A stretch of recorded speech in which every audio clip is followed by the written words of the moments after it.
રાજકોટ શહેરમાં social media પર શરૂ થયેલી મિત્રતા એક 13 વર્ષની માસૂમ સગીરા માટે કેવી રીતે ખતરનાક ઝાડ બની ગઈ.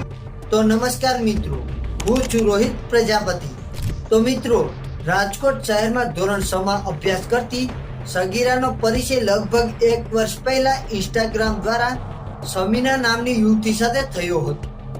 આ સમીનાએ સગીરાને સતીશ ગોહિલનું ઇન્સ્ટાગ્રામ આઈડી આપીને તેમની સાથે વાતચીત કરાવી હતી અને ધીમે ધીમે સગીરા અને સતીશ વચ્ચે વાતચીત શરૂ થઈ ગઈ, જેમાં સમીના ક્યારેક કોન્ફરન્સ કોલ દ્વારા પણ વાત કરાવતી હતી. ત્યારે લગભગ એકાદ મહિના પહેલા સગીરા તેની મોટી બહેન અને જીજાજી સાથે બહાર જવાની હતી, પરંતુ એ જ સમયે સમીનાએ કોલ કરીને કહ્યું કે તે રાજકોટ આવી રહી છે અને તેને મળવું છે. ત્યારે સગીરાએ તેમની બહેન અને તેમના જીજાજીને ના પાડી દીધી કે મારે તમારી સાથે નથી આવવું. ત્યારે સમીના અને તેમનો ફ્રેન્ડ ફેજાન અને સતીશ તેમને તેડવા માટે આવ્યા અને ત્યાંથી તેઓ અટલ સરોવર ફરવા ગયા. ત્યાંથી સમીના અને તેમનો બોયફ્રેન્ડ જતા રહ્યા. ત્યાર પછી સતીશ સગીરાને નજીકમાં આવેલા એક મિત્રના ફ્લેટમાં લઈ ગયો, જ્યાં તેણે સગીરા સાથે શારીરિક સંબંધ બાંધ્યો હતો. ત્યાર પછી મોડી રાત્રે ત્રણેય આરોપીઓ સગીરાને તેમના ઘરે મૂકી આવ્યા. ત્યાર પછી 28 તારીખના રોજ ફરી એકવાર સમીનાએ સગીરાને બહાર ઊભા રહેવાનું કહ્યું. ત્યારે સગીરા બહાર આવતા જ ત્યાં ફેજાન અને સમીના બાઇક પર હાજર હતા. ત્યારે બંને સગીરાને મોરબી લઈ ગયા, જ્યાં તે સમીનાના ઘરે રોકાઈ હતી.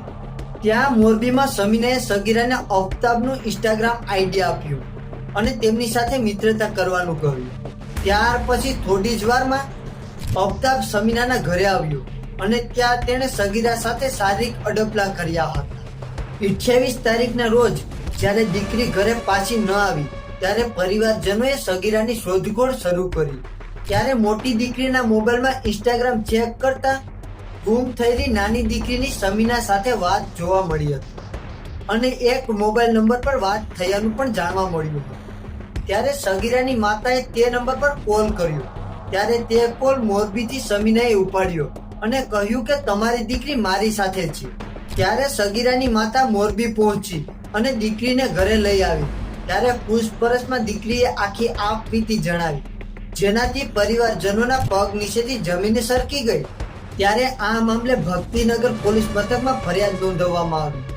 પોલીસે તાત્કાલિક કાર્યવાહી કરી અને દુષ્કર્મ પોક્સો સહિતની કલમો હેઠળ ગુનો દાખલ કરીને 19 વર્ષીય સતીશ વિજયભાઈ ગોહિલ, 20 વર્ષીય આફતાબ રફીક જુનેજા, 20 વર્ષીય સમીના શાહમદાર અને 19 વર્ષીય ફેજાન અકબર સાનિયાની ધરપકડ કરીને માસૂમ બાળકીને ન્યાય આપવાની કાર્યવાહી હાથ ધરી છે.